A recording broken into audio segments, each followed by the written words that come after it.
Hello and welcome. This is Laren with the Fantasy Grounds Academy. Today we're going to take a look at the Star Trek Adventures.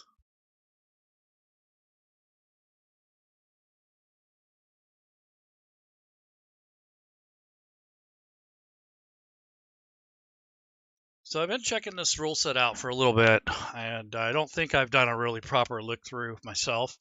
It's a very handsome rule set. SuperTeddy did an excellent job adapting this from the Modiphius 2D20 Star Trek Adventures. And it looks really good. So without further ado, let's take a look at it. So I'm going to go ahead and get rid of this spaceship thing and the star field. And here we are with the Fantasy Grounds edition of Star Trek Adventures. It's a very clean looking interface. Over on the right hand side, you have all your different tools and all the settings and stuff up here on top. I'm going to go to the modules section, which is on the right hand side under library. I'm going to bring up my pointer too so you can see what I'm clicking on. And basically, when you have a rule set that you've purchased and you've updated and downloaded and all that good stuff with the Fantasy Grounds Unity platform, you can create a new campaign. And in this case, this is a Star Trek Adventures rule set based on the 2D20 system from Modiphius. And on the right is the module section. So what I have here are a paid adventure.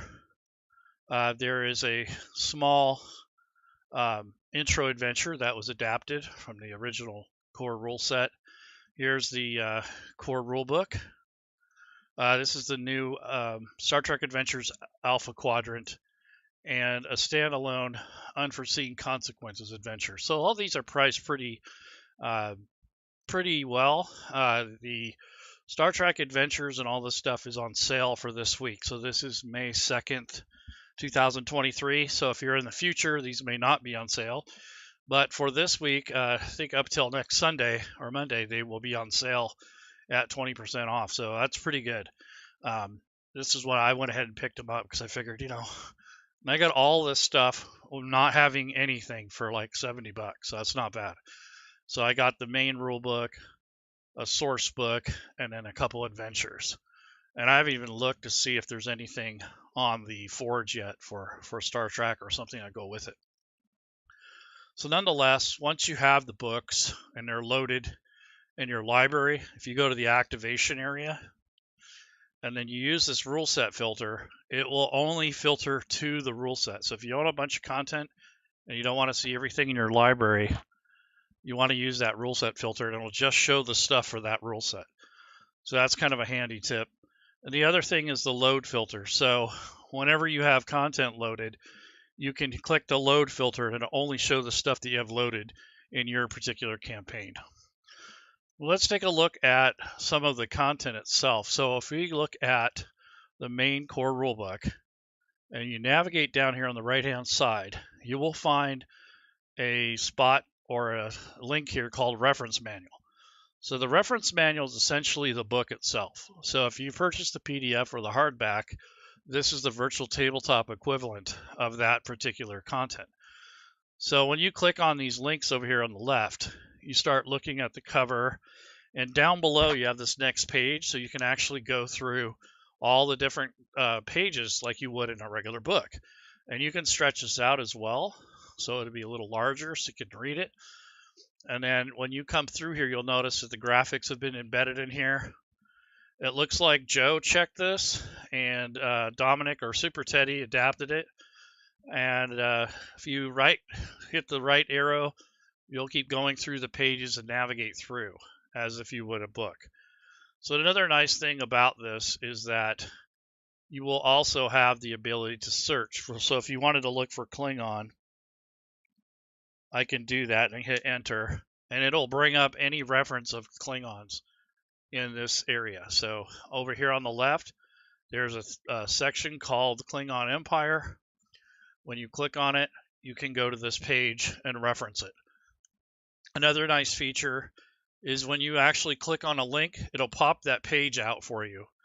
and you left click and drag and put that down in the hotkey. So if I wanted to do some research or prep for one of my games and I wanted to have this handy, if I have all this stuff closed and I'm not actively in any sort of campaign module or book, and I have this reference down here, I can pop that up. So you can do that with multiple windows or multiple pages if you need to for reference. And another thing that you can do with data is you can actually minimize it to where it's this little book. So if you don't want to use the shortcut down below, you can have a little row of books, these little shortcut, or they call them bookmarks or something like that. Let's see. If you right click, yeah, it's called minimize. So you can minimize the window, but it kind of acts like a little bookmark too. So that's a kind of a neat feature that you'll find in the Star Trek Adventure book, and all the Fantasy Grounds actually does that. So it's pretty cool. So on the right, you have your player side. So this would be career events. You have all the things that are tied into character creation. And then down below it is the campaign stuff, which is all the DM facing stuff. Hey, Bryce, what's up? Hey, guys. So anyhow, this is something that we like to have shown occasionally when before the product is actually purchased. So I'm kind of going through this and giving you an idea of what you're getting. Like I said, that sale's on this week, so it's pretty awesome sale. So 20% off, that's not bad. I mean, it pays for your taxes for sure. So this is just a kind of a preview of what the content is in the book. So you have the reference manual that you can link off of. You also have a way to build characters. So when you're building a character, you're able to, start your character sheet up. You click on characters. There is a character selection window in case you've already created characters. And then you also have the character creator, which is another type of character wizard or builder that you can use to build your characters. It's supposed to help guide you through the process. So you pick your species, and then you can go with Enterprise, Next Generation, or Original Series by era. So I'll do like a Next Generation. You can do random. You can select a mixed species, or you can just select a species. So I definitely want a Klingon. I've always wanted to. Can I get one here? Oh, this is the wrong generation. I think I'll do Vulcan. So you can click Vulcan, and then you can go through and just go through and pick your special talent. So it tells you the choice made at this stage of life path is the character species. There are members of a multitude of species within Starfleet. Far too many to list here, but a reasonable selection is presented below. So there's probably other things you can get into, but so you can get into these talents. So I'm going to go with, this is a Vulcan, so I'll go with studious, and there's my talent. And then you can go to the environment, and you can do a random or select. So I'm going to do a random, actually random environment. So the environmental homeworld is going to help me with the environmental discipline and environmental attribute. So I'm going to go with control, and then I will go with science. And then that way I could, take those as part of my attributes. But that's pretty cool. So let's see, please confirm value entry, input value. Let's see, we'll do that. And then you pick upbringing. So you can do a random or you could select. I want to do a random one, so we'll do that. So science and technology, accepted or rebelled. I'm going to go with rebellion. If I go with accepted, you get +1 on reason and control. But if you go with rebellion, you can go with insight and daring. So I kind of want the rebellion type because for exploration and taking risks and stuff, I think that's a good choice. And then you select an upbringing discipline: con, engineering, science, or medicine. So definitely medicine. And now you can get your upbringing talent. So let me see. Let's go with, pack tactics, constantly watching, cautious. I go with collaboration. That's usually pretty helpful in a team effort. And looks like we got that. So okay, and then we go to training. Let's go with select training. So command, track, operations, or sciences. So definitely sciences. You can select, let's see, 1+1 or 3+1s. And just go with 3+1. So I want to go with daring, insight, and reason. And then medicine will be our major discipline. And then we get 2 choices of here. So let's go with science and engineering. And that's good. And now the special select training talent. So let's go with the nerve pinch. I always like that. Okay. And then career, experienced officer, veteran, or young officer. I'll go with young. Let's start off kind of new. Random career event. Select. I want to do a random career event. Called out a superior. Awesome. Select a career event discipline. So let's go with security, maybe. Actually, con. Select to increase discipline. All right. And then let's do another random event. New battle strategy. And we'll go with a command. And that should be it for that. So I'll confirm that. And finishing touches. So you can put in, you get some of your attributes and discipline, so you can actually come up here and maybe I'll do a little bit more in medicine.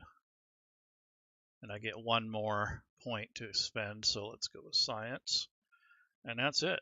So, and now that I have all that stuff selected, I hit commit and it will write the character sheet for me. So this is a really cool, character wizard to kind of make this process a little bit quicker.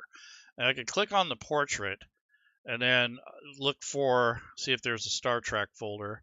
There probably is somewhere in here. I haven't looked at this yet. If not, I can find some really cool ones I can make myself. So let's see. Yep, Star Trek portraits right here. All right, so there's some Vulcans and other creatures in here that might be useful. So I'll just pick one of these Vulcan-looking ones. It's kind of an ugly looking, I think that was a Ferengi. Yeah, I think the Vulcans are going to be at the end. There we go. Yeah, so it's kind of a Spock-looking individual. And now when you're done, I'll just put, his name is Nemus. Nemus is going to, let's give him 1 determination point. All right, so what we'll do is drag this guy onto the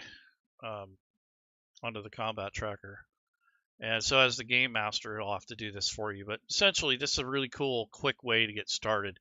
I really don't know a ton about the rule set, but there are lots of different things to, yeah, you can add your equipment here on this tab.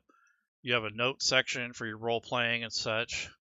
And then if you're part of a ship or you own a ship, you can add that here too. So then you add your role. So I think I will be either tactical or communications, probably sensor operations. It's more very scientific. So that this is just something that you would, you could pick as you build your character. So, and then you can grab ships. There's some ships over here, and let's see what they have. So let's go with Star Trek core rulebook. What is this? Crystalline Entity Planet Killer. Nope, not that. So there's different ships, and let's see. Let's try. There's a station. All right, well, let's do a science station. And it gives you the description. So yeah, that's a really pretty looking rule set. I really like the way it's come together. It's very clean. It has a lot of good detail to it. Let me come on over here to the images. Let's take a look at some of the art. That's always fun. So the artwork comes straight out of the rule book. and it looks like they've done a pretty good job adapting this in Fantasy Grounds. So if I right click and go to view, zoom to fit, so you get this kind of map of the universe, or one of the quadrants here. Here's a space station over here. Yeah, so this is the Bayer system. Let's see, what else do we have? The Betazoid. Yeah, here we go. Pretty cool. So what Smiteworks has been doing, if you guys are new to Fantasy Grounds or you're unaware, is the assets that you get from the rule sets, you can start using them more in your content. So if you wanted to use the Betazoid in some kind of collage or picture, you could do that. So let's see if I can muster that up. So you can't print any of this or really export it out of Fantasy Grounds, but you can use it within. And that's one of the cool things. I think Doug's working on this. I don't remember, but there's probably more than just him. But to take all these assets and lift them out of the content is a lot of work. I mean, I've done that myself, and it takes quite a while. It's very tedious. So to have these already cut out of the art to use for your own uses is really cool. So I want to take this this picture, and this is from the assets that come with the modules. So what I want to do is come over to the assets area, and then go to images, and then go to the data folder, which is the top level of Fantasy Grounds. And you want to take a look in some of these folders here that are part of the Fantasy Grounds interface. You come through here and go, and let's look for Star Trek. See if we can find anything that's like a folder. Yeah, so here's the Star Trek Adventures. So they're kind of organized. So you got decals, you have the Alpha Quadrant, you have some assets and decals, and you have some stuff out of the core rulebook. So when you click on these, you have here's a star field. You can actually create an image record with that and use this as a background for one of your scenes. So if you wanted to like put a ship or something in the background, you could do that. So this is really cool. I like the art so far. And then if you come back up to the upper level, let me go back. I went too far. Let's see what else we have. So here's the decals. There's the beta quadrant. All right, so here's where I was saying you can add some of these assets into Fantasy Grounds. So I could technically take this layer and use one of these planets and just drag and drop it into this layers area, and you can rotate it, whatever you want to do. Yeah, so this one isn't quite cut out from the assets, but it's still a background image that you can use. Let's try one of the NPC players. Oh, okay, cool. I like this. So I'll take this little image here, plop it in here, and let's see what that looks like. Yeah, so you can use this stuff as kind of like your dressings and such to make your game experience funner. So maybe you have an encounter coming up and you want to use this asset during your game. So that's really cool. What's this? There's an alien readout. What's this? Yeah, so you can use a lot of this as backdrops, and then use these NPCs as like little things you can add in to kind of make your encounter more memorable. So maybe like this thing here, you might use this as a maybe as a scene, or here's a battle scene. You can use this and incorporate some of your characters into it. So it's not bad. I mean, you got some stuff to work with. You don't have to go out and get everything, at once. You can always import your own images too. So here's a warp core. It's kind of cool. So maybe what I'll do is make this part of the scene, and maybe he's in charge of this warp core, and we can create some sort of level of completion. Perhaps he needs to fix this during the voyage, and we can use this as a way to measure how far he's fixed the warp core. So maybe we can put levels in here, and each one of these levels, maybe that signifies how far along he is in repairs. So you can do things like that to kind of signify where you're at in regards to repairs or status or something like that. So you can get really creative and use these assets as more than just visual aids. You can actually, use them for status, or, maybe you don't really have a way to measure something. So you can do a graphical representation of that and share this with your players so that when they're playing in the game, they can kind of get a better feel for what's going on. And also, like the image like this, I can actually make it transparent. So I can kind of turn down the opacity a little bit so it kind of blends in a little better. It's not so much contrast. So this really depends on what your needs are, but that's pretty cool. So you can do a lot of things with Fantasy Grounds and not just have pictures that you show and maps. I want to see if they have any battle maps. I didn't really look at that. So if I go to the images, and probably want to go to the alpha quadrant, and let's see, there's Fantasy Grounds, glowing spire. See, that's a picture. Okay, here we go. There's a quadrant map. So this is more of a space map, which is really nice. So the GM version is not going to be as high quality. It's more for reference. You use it to put pins and identify areas. So you're not really sharing this with the players. This is more or less kind of an overview for the GM. But when you actually bring up the player preview for the quadrant map for the players, it's used generally a lot higher quality. And something like this, if you wanted to, you could mask this. So if you don't want them to see the entire map, you can just pick one of these quadrants and make it part of your sequence and your battles or your travel map to see where you guys are at in the universe.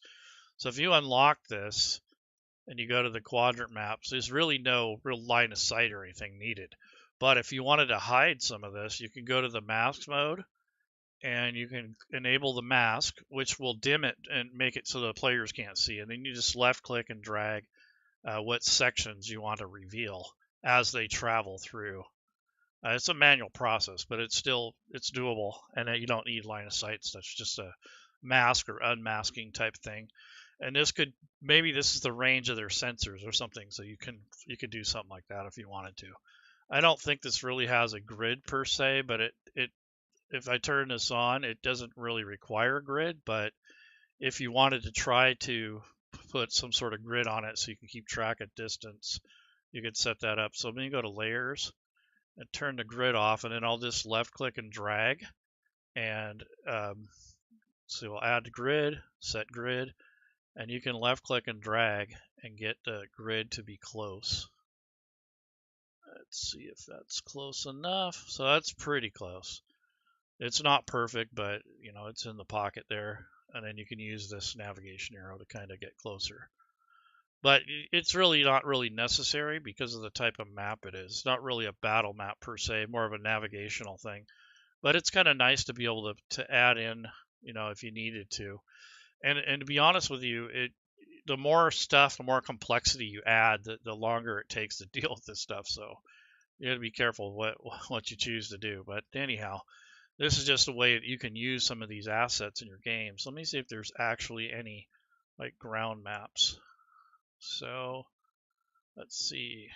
Let me check for map. I'm going to search for that.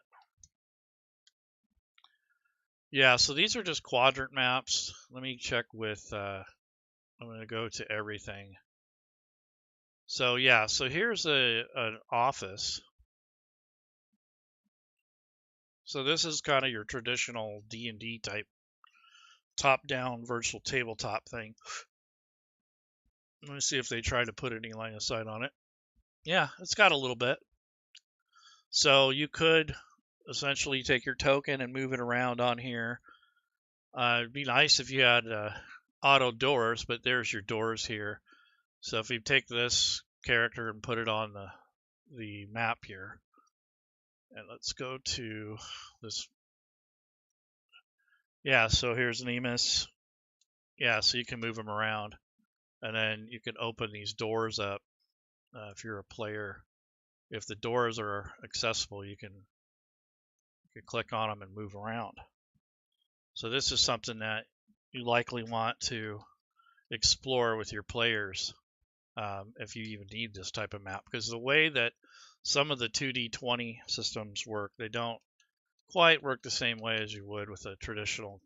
They use zones and all kinds of different type of things for combat and such. But this might be good for like a prop. So you might use this to kind of get into like a role-playing session or something. You don't necessarily have to have it as a battle map. But yeah, it's pretty cool. I'm really impressed with the way the content looks. It looks really good. Now, as far as how it plays, I can't tell you that. I think I've heard and saw some good reviews out there from people that are using this. This rule set is fairly new in the scheme of things. I don't think it has as much popularity as it should. One of the things I want to do is explore these other rule sets and give them a chance and kind of show them off a little bit. Give people the opportunity to try something new and also to kind of fulfill that niche when you get tired of playing fantasy games. You know, you might want to jump to Star Trek or Fallout or any of those really cool systems. I'm really digging this. This is a nice interface. It looks clean. It has a lot of professionalism done to it. I'm really happy with the if you go to the assets, I mean those look pretty good. They're not bad when it comes to what you're getting in adventure. There's some content out there that doesn't have any real tokens or anything, so they have to settle for letter tokens and such. But I think these guys quite often will go out of their way, or someone in the community will say, "Hey, how come there's no tokens?" And they'll go ahead and make them, even though they're not really part of the platform. So that's kind of going the extra mile when it comes to creating this content and adapting it to Fantasy Grounds. How it actually interfaces with the rule set and the platform is really where the rubber meets the road. I can't really speak on that. I don't know everything about the platform or the rule set, but I do know what I like what I see. And if I was going to pick something to play, it'd definitely be Star Trek. I definitely want to do Fallout, and also there's the Alien rule set and a couple others that I'm really interested in. So that I like to try other things. I do a lot of D&D content, but if you guys like this kind of a thing and you think it's worth it and you like to see more non-D&D stuff, let me know in the comments, and I'll dig into these more and give you better content. In other words, a bit more informative. Right now, I'm just kind of looking through this to see what we're getting, and I did buy those things for Fantasy Grounds separately, but although they were on sale. So let me see about this. So if I go to the Fantasy Grounds website and go to they're doing a big, I guess like a big sale for Star Trek right now. So if you guys are Star Trek fans, you might want to pick that up this week. It's one of the best times to do it because it's on sale, and it doesn't mean just because it's on sale buy it, but it definitely, for me, I looked at that and I go, I know I'm going to end up piecing it together anyway, so I went ahead and took advantage of the sale. And I really don't have a lot of cash to throw around, but I definitely wanted to check out this rule set. So yeah, here's the Star Trek content. So you're getting all of these at a discount. So if you already own everything, you get kind of a discount anyways in certain rule sets. I don't know about this one, but like if you complete some of the other rule sets, you'll get like an additional. But yeah, I put all this in my cart. It was like about $70, but the main rule book is around 40. The Alpha Quadrant source book is around 30. It's like $28. The other two smaller adventures are $4 each. That's not too bad. So I definitely would pick it up if you're going to do it. So that's essentially all I have right now. I don't want to go too far and blabber about stuff I don't know about, but definitely check it out. You're getting what you paid for. I know that. I don't feel like I'm being cheated or somebody's bamboozled me. I think Smiteworks has done a really good job, and I don't feel like I've lost any money or anything like that. So if you're really interested in playing, I mean, I think this is one of the better ways to do it. And if you're going to do online or even face to face, you can take your laptop to a library with a couple with a couple batteries and just print off your character sheets ahead of time and run it, with the battery. You don't have to be online either. So that's kind of a cool thing. All right, folks, I'm going to go. If you guys like this sort of thing, let me know in the comments. If you hate it, you can say that too. I don't mind. But just remember that I'm just kind of showing the rule set. I don't really know a ton about it. I'm not really trying to know everything. It's really hard to memorize all these different rule sets, but I usually show D&D stuff because I'm more familiar with it. But I do like to occasionally dabble in other rule sets and give everyone a chance to kind of look at it. Just kind of a third-party opinion without Smiteworks having to do it. I think that being in the community, giving a community kind of viewpoint is kind of cool occasionally, because you don't always trust your salesperson, so to speak. So yeah, it's great. I like this stuff. Okay, so anyways, guys, you have a good week, and maybe next time I do one of these, I'll have a lot more to say on it. And I just wanted you guys to check it out, and also kind of heads up on that sale. And